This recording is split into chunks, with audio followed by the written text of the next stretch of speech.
নমস্কার, আমি শ্বেতা। আমার রান্নাঘরে আপনাদের আরও একবার স্বাগত জানাই। আজ আমি একটা নতুন ধরনের চিকেন রেসিপি করে দেখাবো, শাহি চিকেন কারি। একেবারে নতুন স্বাদের রেসিপি। তো আসুন দেরি না করে বানিয়ে ফেলি শাহি চিকেন কারি। প্রথমে আমি এখানে নেব কাজু, মগজদানা ও পোস্ত, এগুলো পেস্ট করে নেব। তারপর নেব কিছু মশলা, গোটা জিরে, গোলমরিচ, লবঙ্গ, এলাচ, দারুচিনি ও শুকনো লঙ্কা। এগুলো একটু রোস্ট করে নেব আর তারপর গুঁড়ো করে নেব। এবার নেব সর্ষের তেল। একটু গরম হয়ে গেলে দেব দুটো তেজপাতা। তারপর দিয়ে দেব ছোট করে কুচিয়ে রাখা পেঁয়াজ। পেঁয়াজটা ভালো করে ভেজে নেব। পেঁয়াজটা ভালো করে ভাজা হয়ে গেলে দিয়ে দেব ধুয়ে রাখা চিকেনটা। এখানে আমি চিকেনটা পেঁয়াজের সাথে একটু ভেজে নেব।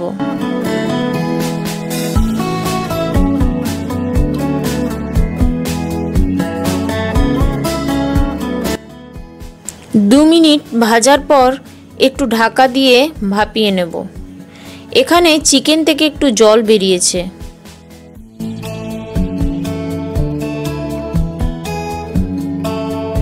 এবার দেব বেটে রাখা আদা রসুনের পেস্ট ও কাঁচা লঙ্কা বাটা। তারপর একটু কষে নেব যাতে করে আদা রসুনের কাঁচা গন্ধটা চলে যায়। এবার দেব রোস্ট করে বেটে রাখা মশলাটা, ভালো করে মিক্সড করে নেব।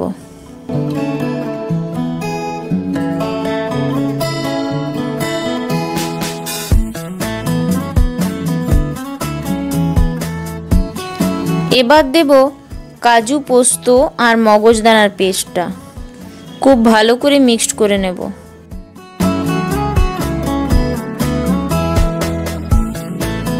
আর এবার দিয়ে দেব স্বাদ মতো নুন, একটু হলুদ, আর তারপর ভালো করে মিক্সড করব।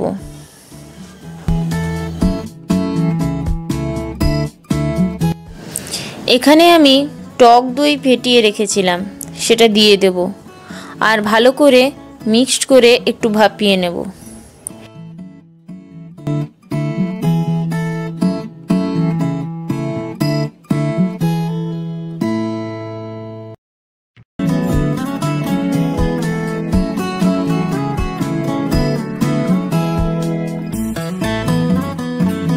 এখানে দেখুন চিকেনটা ভালোভাবে সেদ্ধ হয়ে গেছে আর এটার থেকে তেল বেরোতে শুরু করেছে।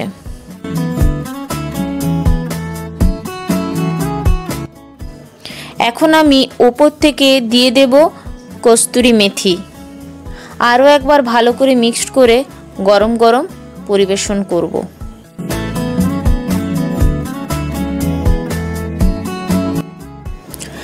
তাহলে দেরি না করে আপনারাও ঝটপট বানিয়ে ফেলুন এই রেসিপিটা আর কমেন্ট করে জানান কেমন হয়েছে এটা খেতে।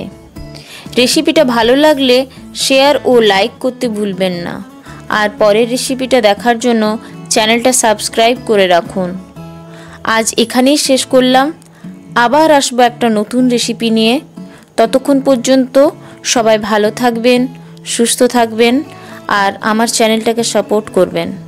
ধন্যবাদ।